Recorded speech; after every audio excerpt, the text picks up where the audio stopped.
Mesdames et messieurs, vivre à l'époque du coronavirus. Dès le matin, nous regardons tout d'abord un petit écran. Pendant la journée, nous travaillons sur un écran de taille moyenne. Et le soir, on se détend devant un grand écran. Mais le tout grand écran nous manque. Les derniers mois ont été troublants, mais aussi instructifs. Tout le monde l'a dit et répété, mais nous l'avons maintenant vraiment vécu. Une vie culturelle vitale est l'un des fondements de toute société. Une société qui veut se développer et penser plus loin.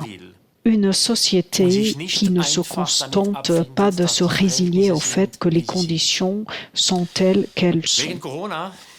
À cause du coronavirus, nous devons nous passer beaucoup de choses qui sont importantes pour nous, notamment l'expérience cinématographique. Et c'est pourquoi je suis d'autant plus heureux de féliciter maintenant un maître du cinéma pour un prix de cinéma. Cependant, lorsqu'il s'agit de cérémonies de remise de prix, il faut être prudent. Lorsque Markus Imhof a reçu un prix cantonal pour ses œuvres complètes il y a quelques années, il était quelque peu irrité. Œuvre complète, disait-il à l'époque, ça sonne comme si c'était terminé maintenant. Et c'est pourquoi la Confédération ne sert pas de prix pour ses œuvres complètes, mais un prix d'honneur. Ce prix n'est donc pas un appel coincé typiquement suisse à cesser immédiatement de faire des films. Au contraire, ce prix est le signe que nous sommes impatients de voir ce qui va suivre. Tout ce que Markus Imhof touche sur le plan cinématographique nous touche, émotionnellement et intellectuellement. De Fluchtgefahr, danger de fuite, au Die Reise, voyage. De Tauwetter, des gels, au Flammen im Paradies, flammes du paradis. Il a fait du sujet de chaque film notre sujet, discrètement, mais avec force. À propos de Eldorado, tourné en 2018, qui traite de la migration, Markus Imhof a dit qu'il avait fait ce film pour, et je cite, « voir ce que je ne veux pas vraiment voir ». Oui, Markus Imhof nous fait voir ce que nous ne voulons pas vraiment voir. Et c'est ainsi qu'il nous responsabilise. Il nous rappelle que les conditions ne sont pas simplement ce qu'elles sont, mais que cela dépend de nous, de chacun d'entre nous. Je félicite chaleureusement Markus Imhof pour son grand prix d'honneur. Toutes mes félicitations à Markus Imhof pour le prix d'honneur du cinéma suisse.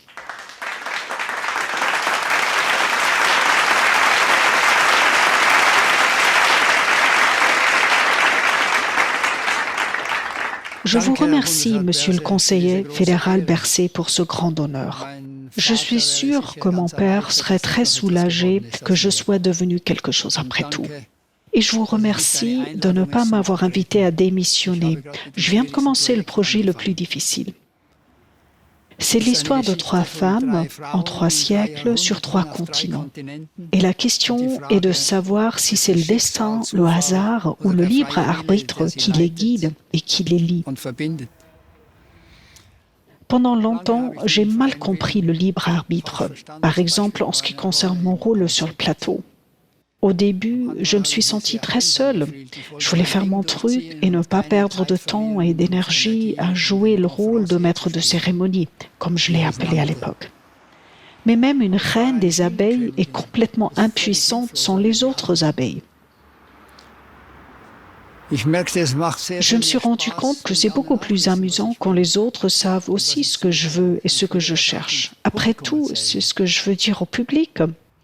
Le libre arbitre ne fonctionne pas dans une rue à sens unique. C'est une responsabilité. Et si l'on accepte, On peut aussi recevoir des cadeaux des actrices, des acteurs, de l'équipe et même de la réalité. Cela dépend vraiment de chacun. C'est pourquoi je remercie tous ceux qui ont rendu ce prix possible. L'Office fédéral de la culture, l'Académie du cinéma suisse, mon producteur et tous ceux qui figurent sur tous les génériques de films. Enfin, cela fait 4 minutes multipliées par 22 films. Cela ferait un discours de remerciement d'une soirée entière. Nous devons donc trinquer une fois que cela sera à nouveau autorisé. Et je remercie les cinémas et le public pour l'espoir de l'oxygène de la culture, que nous allons bientôt respirer à nouveau ensemble dans cette mystérieuse obscurité. Je vous remercie.